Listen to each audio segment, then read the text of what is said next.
Bonjour, je m'appelle Marine Gonzalez, je suis chargée de mission pour la filière de santé maladies rares FIMATO, dans la filière des maladies rares abdominothoraciques.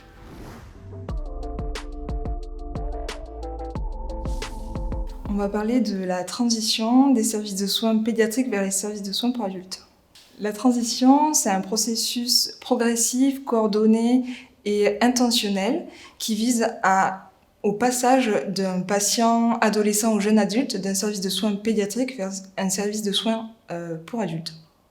En bref, c'est la préparation de l'adolescent ou du jeune adulte aux changements qui vont être liés au passage vers les services adultes, mais également la préparation de sa famille et notamment de ses parents. La transition, c'est pas seulement la préparation avant le passage vers le service des adultes, c'est également l'après, donc le suivi.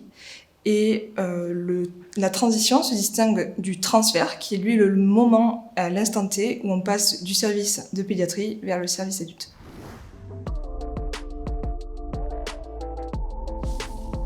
Il n'y a pas de critères d'âge strict pour la transition, pour le transfert, mais en général ça se fait autour de 16 à 20 ans.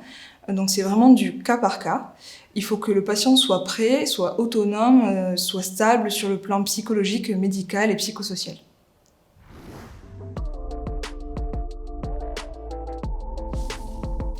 C'est important de réfléchir à la transition parce que premièrement, ça concerne énormément de patients atteints de maladies rares, puisque les maladies rares sont des maladies qui sont généralement chroniques et complexes et qui demandent donc un suivi tout au long de la vie du patient. Également, ça se passe, la période de transfert, c'est généralement à l'adolescence, donc c'est une période qui est déjà difficile en soi pour le patient à vivre avec sa maladie. C'est également important d'y réfléchir parce que la transition, c'est un gros bouleversement pour le patient qui va changer d'hôpital, changer de médecin, la manière de prendre ses rendez-vous va également changer. Donc c'est quelque chose qui se prépare par les équipes médicales qui doivent préparer le patient, contacter le futur médecin. Ils doivent savoir si le patient est prêt, est assez autonome pour passer chez les adultes. Et c'est également une préparation pour les parents qui vont avoir un rôle qui va changer au niveau de la prise de rendez-vous, par exemple. La thématique de la transition est importante au sein des filières de santé et dans FIMATO, on a mis en place des journées d'information et d'échange à destination des adolescents qui n'ont pas encore vécu le transfert, donc entre 15 et 19 ans à peu près, et à destination également de leurs parents.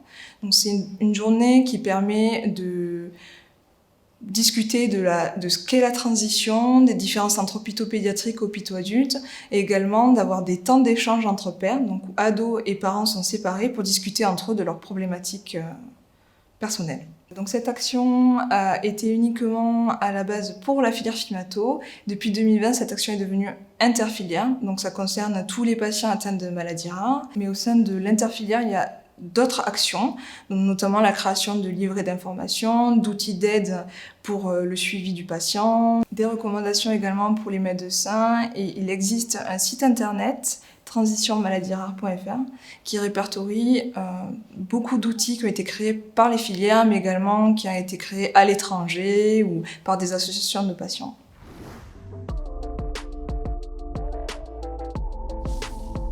En conclusion, c'est important de parler de la transition parce que c'est quelque chose qui doit se préparer vraiment en amont pour éviter que le patient ait une rupture dans son parcours de soins et qu'il puisse être autonome dans la prise en charge de sa maladie.